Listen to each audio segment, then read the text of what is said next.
So nakapasok na sa loob ng ating Philippine Area of Responsibility, itong binabantayan nating low pressure area. Balikan na natin yan.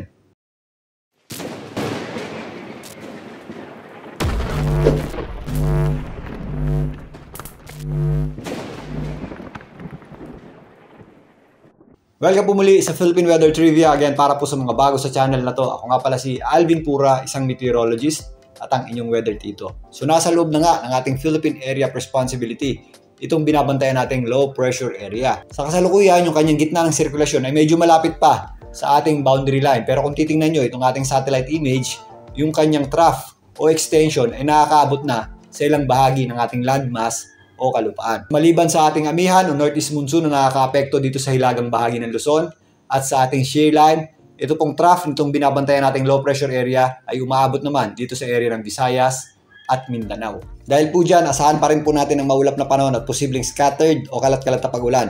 Dito po sa area ng Caraga, kasama na po dyan ang ilang bahagi ng Davao Region. Ito naman pong ating shear line ang nagdadala ng mataas na tsansa ng pag-ulan. Dito po sa Bicol Region at nag-i-extend pa yan dito sa area ng Marinduque, Romblon, Mindoro at ilang parts ng Palawan.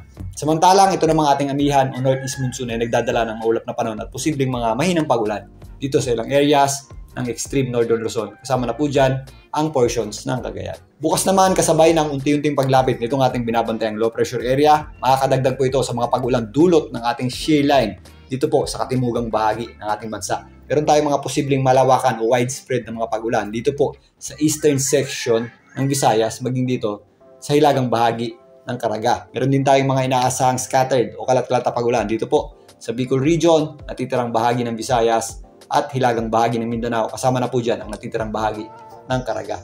At sa darating na linggo, kasabay naman ang pagtawid nitong ating binabantayang low pressure area, makakadagdag pa rin ito sa epekto ng ating tinatawag na shear line. Asahan na po natin ang maulap na panahon at mga pag-ulan dito po sa malaking bahagi ng Visayas. Apektado rin po ng pinagsamang epekto ng ating shear line at ng ating low pressure area, ito pong Bicol Region, maging dito sa area ng Quezon at Mimaropa. Samantalang magiging maulap din ang panahon natin sa malaking bahagi ng Mindanao at posible rin po yung mga scattered o kalat-kalat na pag-ulan o thunderstorms sa darating na linggo. So narito muli ang ensemble forecast track para sa binabantayan nating low pressure area. Sa ngayon nga ay nakapasok na ito sa loob ng ating Philippine Area of Responsibility. Nandito yan banda malapit sa ating boundary line. Inaasahan nga natin itong kumilos, pakanluran, hilagang kanluran palapit sa ating landmass ngayong weekend. Sa ngayon nakaka-apekto na po yung kanyang trough o extension sa ating bansa. Pero habang lumalapit pa po yan sa ating kalupaan, mas makakadagdag po yan sa epekto ng ating tinatawag na shear line at maaari pong magdala ng mga pag-ulan na posibleng magdulot ng mga pagbaha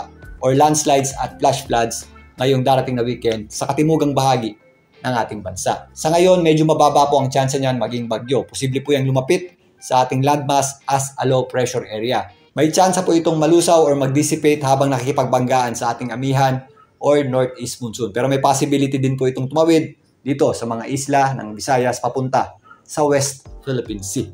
So again, doble ingat po tayo particularly dito sa southern portion ng Luzon, Visayas at Mindanao ngayong darating na weekend. Dahil nga sa pinagsamang epekto nitong papalapit nating low pressure area at ng ating shear line, maaari po itong magdala ng malawakang pag-ulan na posibleng magdulot ng mga pagbaha, flash floods at landslides. Muli, ito po ang inyong weather tito para sa Philippine Weather Trivia.